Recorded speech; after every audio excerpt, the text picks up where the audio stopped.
Buenas noches, profesor. Mi nombre es Pablo Patrick Espíritu Chávez y en esta oportunidad les voy a explicar y detallar un poco acerca del puente del ejército. Eh, para empezar, cabe resaltar que a mí me tocó el área delimitada como Lima y de entre todas las estructuras que estuve buscando, la que más me llamó la atención fue la del puente del ejército. Es por eso que recopilé un poco de información y las puse en medio de estas 20 diapositivas que voy a presentar a continuación. Ah, Ahora sí, comenzando con la exposición. eh, Primero, pasamos con las coordenadas UTM. Las coordenadas UTM yo las saqué entrando a Google Earth y ubicando el puente UTM y sacando sus coordenadas. Las coordenadas de este puente está ubicado en la zona 18L, ya que está en la parte central del Perú. Si estuviera un poquito de la parte central a la izquierda sería 17L y si estuviera de la central a la derecha sería 19. Como está en la parte del medio Lima del Perú, se considera como 18L.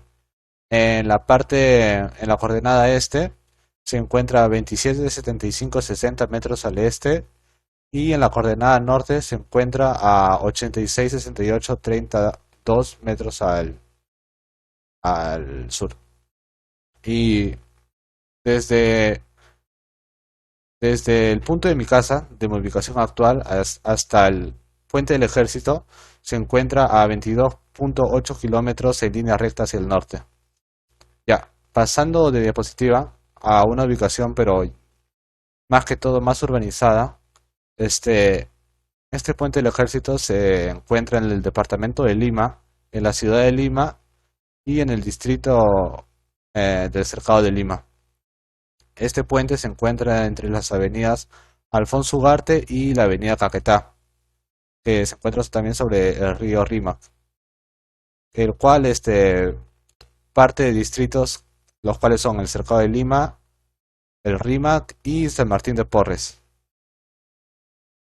Ahora, en sí lo que yo les voy a hablar en esta exposición va a ser de la ampliación del puente del ejército, no del del ejército en sí, porque el puente del ejército fue construido años pasados y lo que yo les voy a hablar es de la ampliación que se realizó, se comenzó en el 2010 y terminó en el 2011. Ya, ¿por qué surgió esta ampliación? Pues porque eh, esa parte de de la ciudad, esa parte, toda esa zona, estaba con una congestión vehicular muy grande. Se hizo estudios en el año 2011, en el día de en el año en que se terminó la ampliación, hasta el año 2028, en el cual se calculó un promedio de que en ambos sentidos iban a recorrer 16.369.000 vehículos por sentido. Y es una barbaridad. Es por eso que la ampliación de este puente era ya más una necesidad que un gusto. Ahora pasamos al tipo de suelo. El tipo de suelo de esta zona, que es en la zona de entre Rímac y Lima, este, es una zona donde se puede construir de manera efectiva, porque tiene un buen tipo de suelo. Como se muestra ahí en la imagen, toda esa zona es verde, lo que significa que es buena para construir, ya que tiene afloramientos rocosos y también está compuesta por grava, debido a debido a los ríos que pasan ahí. Gracias a este tipo de suelos, al ser muy rígidos, la implementación del puente para su ampliación no tuvo muchos problemas. Pasando a la siguiente diapositiva, hablaremos sobre la estructura de un puente, más que todo para identificar algunas cosas. Un puente se divide siempre en dos partes, la parte superior y la parte inferior. En la parte superior, más que todo, cuenta el tablero por donde transcurren, mejor dicho, los vehículos, sus veredas, cuentan, en caso de que tengan arcos, cuentan los arcos, en caso de que tengan techos, los puentes cuentan el techo, también cuentan los postes. Todo eso forma parte de la superestructura de un puente. Ahora, si hablamos de la infraestructura, más que todo nos referimos a la parte baja del puente. Más sus cimientos, sus columnas que puede tener y todas esas partes de ahí. Ahora que ya sabemos un poco más los términos y las partes del puente de un puente, pasamos a la superestructura del puente del ejército. Para la superestructura del puente del ejército, primero está conformado por el arco, como se ve ahí, y el tablero, algunos postes. Y como estamos hablando de la superestructura, vamos a hablar también de cómo es que se realizó esta parte del puente del ejército. Primero, todo inició con un movimiento de tierra, como siempre, para determinar el terreno. Y después de eso fueron retirando aproximadamente como 100 metros cúbicos de terreno o de material, que en su mayoría eran desechos. Al principio fue un poco complicado, ya que al intentar ampliar ese puente, como era un puente muy antiguo, tenían un poco de rellenos sanitarios, pero después poco a poco las complicaciones se fueron yendo y fue, se desarrolló de manera óptima. Después de realizar la parte del tablero, se empezó a implementar la parte del arco, que son esas barras amarillas que ven ahí. La parte del arco con sus barras de fierro. Ahora hablaremos sobre su infraestructura del puente, la parte de abajo.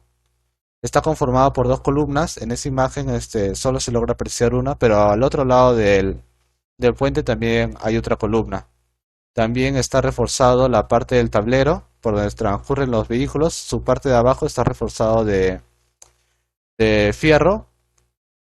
Y pues, como está reforzada de fierro, se necesitó todavía una grúa de 205 toneladas para transportar esos materiales bien pesados.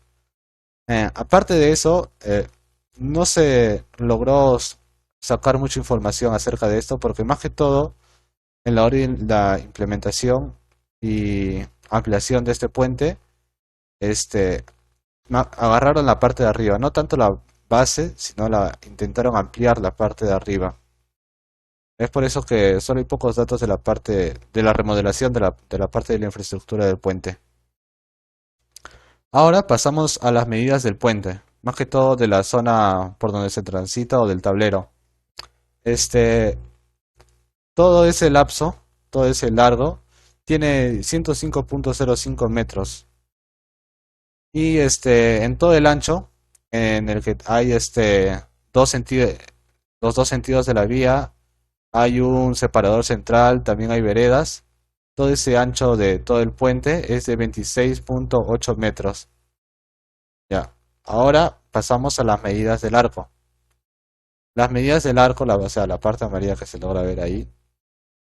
eh, en cada arco, como son las medidas son iguales, los dos miden 112.44 metros y tienen una altura desde la pista hasta su punto máximo del arco de 20.4, pero aproximadamente son 20 metros. Eh, en estos arcos hay como barras dobles de acero, como se puede observar en esa imagen. En total, las barras dobles son 76 barras dobles. Pero si dividimos esas 76 entre los dos arcos de cada puente, serían 38. Y como se puede apreciar ahí en la imagen, si en la parte de adelante hay dos barras, en las otras partes de atrás hay otras dos barras. O sea, de esas 38 hay 19 por fila en cada puente. Esa parte la voy a explicar más detalladamente y se va a apreciar de mejor manera en la maqueta que he realizado. Ahí se va a poder comprender más fácil de lo que estoy hablando. Ahora pasamos al año de inauguración y los contratistas que hicieron que se haga esta obra. Para empezar, el año de inauguración fue en el 2011. Se empezó en el 2010, pero se terminó en enero del 2011. Pero de la ampliación del puente, porque el año exacto En cuanto se realizó este puente, el puente del ejército fue en el año de 1900, no, de 1600 y pico. Ya, ahora los contratistas de esta obra fueron los de la empresa COSAI. Más que todo esta empresa como que se divide en dos. Es algo confuso, pero sí se divide en dos entre la ingeniería, en la constructora de ingeniería COSAPI y y la constructora EIBISAC. Ambas son originarias de Perú y conforman en una misma empresa.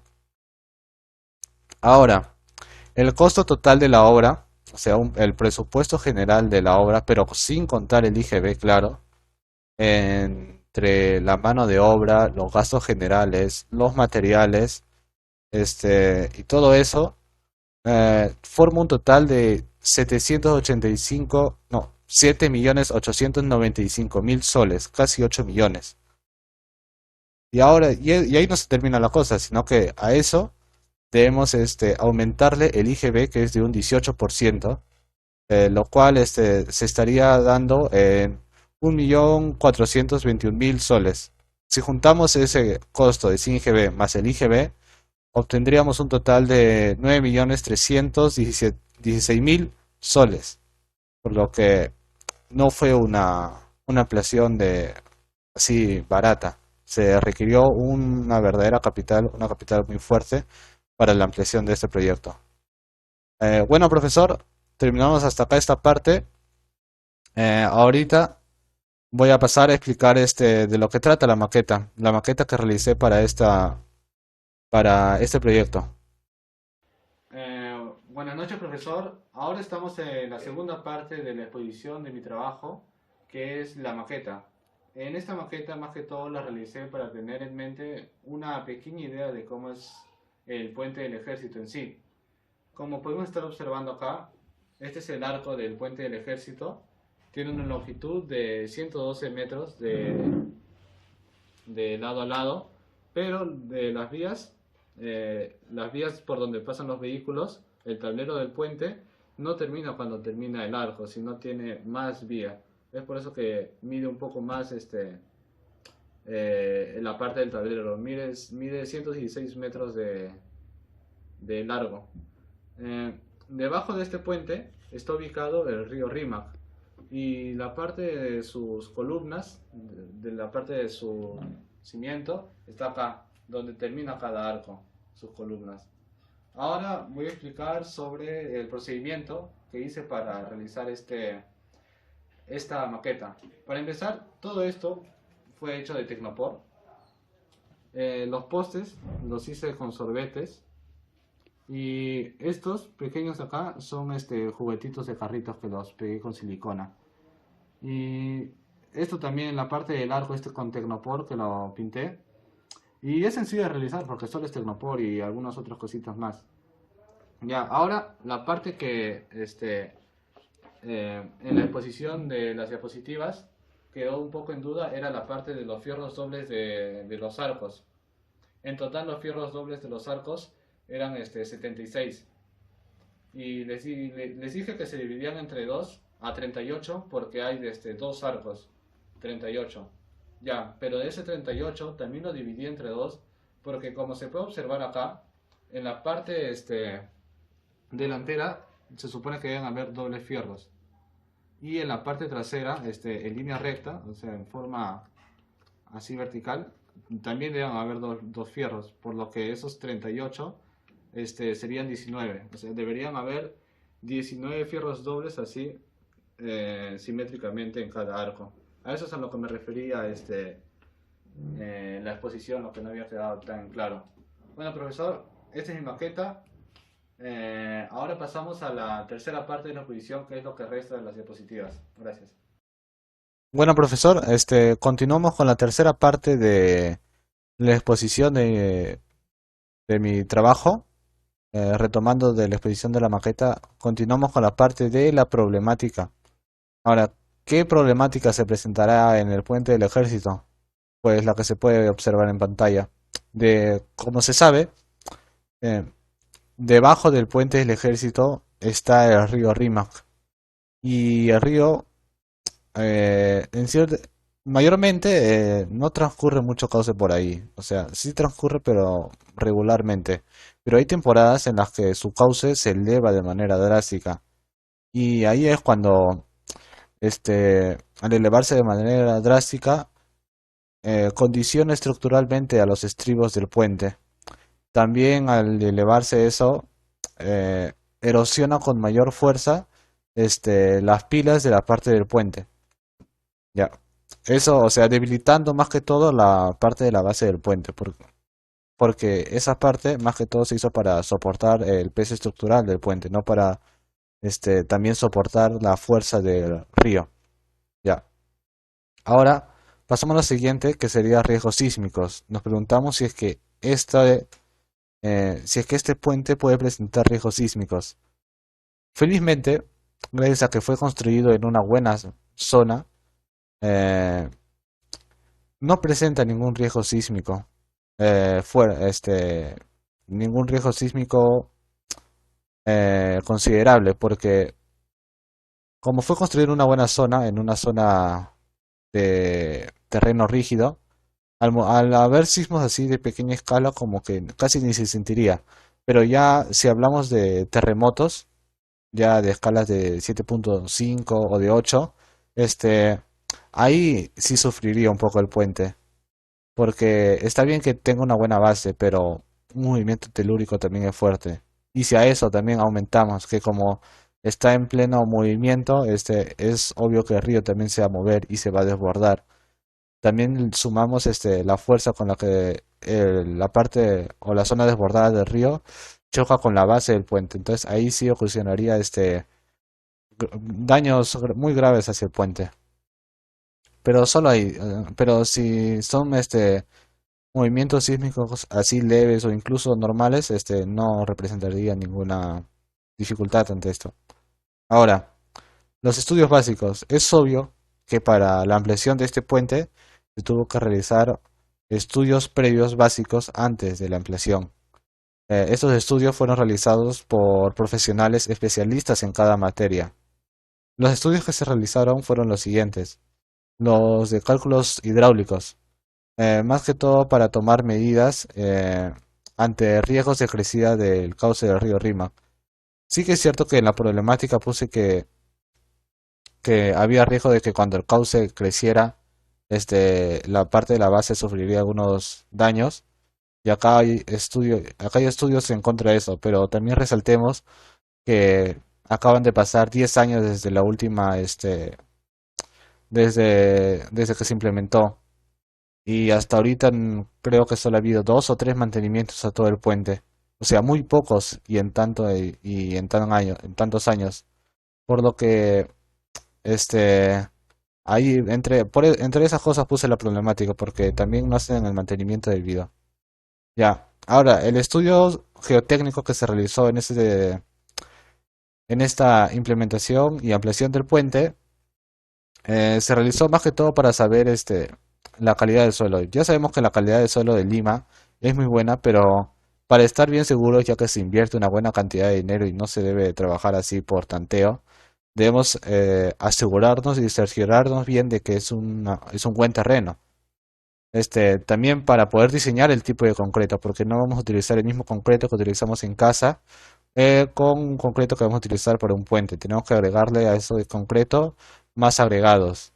También se hizo cálculos estructurales, estudio de cálculos estructurales para soportar pesos. ¿Qué función podría cumplir el arco? Las barras dobles de los arcos, cuántas vías irían en la parte del tablero del puente y todo eso. Ahora, características de diseño. Para la construcción de este puente, se tuvo en cuenta los estudios topográficos que se realizaron en estos. Eh, este, esta ampliación de este puente, se limitó un poco ya que al encontrarse instalaciones eléctricas, áreas de telefonía, este, no pudieron avanzarlo como ellos realmente querían. Y se tuvieron que adecuar a esas características que ya tenía el puente antiguo, porque no podían cortar esa vía. Bueno, ahora pasamos al impacto ambiental y económico. En el impacto ambiental, más que todo, no hay mucho de qué hablar, ya que un puente no te malogra de manera ambiental, no es ningún riesgo. Tampoco aumenta el, el impacto ambiental, ¿no? Es como si fuera algo neutro. Ni mejora ni empeora el ambiente. La única manera en la que empeoraría el ambiente sería en un movimiento de tierras mal hecho y mal ejecutado. Pero en este caso se realizó un buen movimiento de tierras, por lo que no representa ningún impacto ambiental. Ya. Y en el impacto económico, ahí sí en su momento y hasta ahora fue un impacto económico muy bueno, ya que eh, se le dio ese salario a esas personas en las que trabajaban, no solo los ingenieros ni los arquitectos, sino a toda la mano de obra que estuvo trabajando ahí en ese puente. ¿Y cómo es que se repuso ese dinero dado a esos trabajadores? Pues con el pago de impuestos, con el pago de servicios, con la facilidad con la que uno puede viajar a otro lugar para hacer ese tipo de pagos. Ahora, pasamos al estudio de la factibilidad. Más o menos a si es que el puente se realizó o se podría realizar de buena manera. Y más que todo este estudio de factibilidad que hicieron del puente fue de manera estructural. Como el puente ya tenía varios años, el estudio que más se resaltó es el estructural, el que si podía soportar grandes pesos. Entre este estudio de estructural que se realizó de factibilidad, la relación de arco-tablero entre el arco y tablero tuvo una gran importancia, ya que los arcos de 360 toneladas, junto con el tablero de hormigón, este, se dividían las cargas estructurales mediante esos fierritos que ven ahí, esos fierros dobles. Como están posicionados simétricamente unos al otro, se dividía la carga estructural muy bien, por lo que no representaba ningún riesgo. Este, Aunque también cabe resaltar que el peso estructural varía debido al tráfico, porque hay algunas horas del día en las que hay más carros que, que en otras horas. Pero igual, o sea, el estudio de estructural que se realizó en ese momento fue el adecuado y es por eso que no se detectaba hasta ahora ningún problema estructural hasta ahora en ese tipo de fallas. Ahora ya casi terminando con el proyecto, hablaremos sobre las recomendaciones y conclusiones del trabajo. Una recomendación que podría dar es que hagan un mantenimiento a la parte de la base, porque, porque no lo hacen mucho. Eh, digamos que el cauce del río aumenta, eso ya terminaría en una tragedia porque no hay mantenimiento y su base se deteriora fácilmente. Ya, y una conclusión en la que podría darle es que este puente se realizó en buenos términos, se realizó este, de una manera muy eficaz. Por eso es que hasta ahora no representa ningún daño estructural ni nada por el estilo. Ahora, una apreciación personal para terminar con el proyecto es que me gustó hacer mucho este trabajo, porque en la hora de buscar un puente en la zona delimitada que era Lima, me di cuenta que habían varias estructuras, demasiadas, en las que podía hablar. Y eso, solo en Lima, imagínense en todo el Perú. Hay miles y miles de estructuras acá que ni siquiera nosotros sabemos que existen y podremos investigar así acerca de ellos. Gracias a este trabajo también sé que los estudios previos que se hacen antes de realizar un proyecto, los costos y metrados de cada obra y muchas otras cosas más que aprendí. El gusto por la investigación y varias otras cosas más, profesor. Muchas gracias, espero que le haya gustado la exposición y que tenga un feliz día. Chao.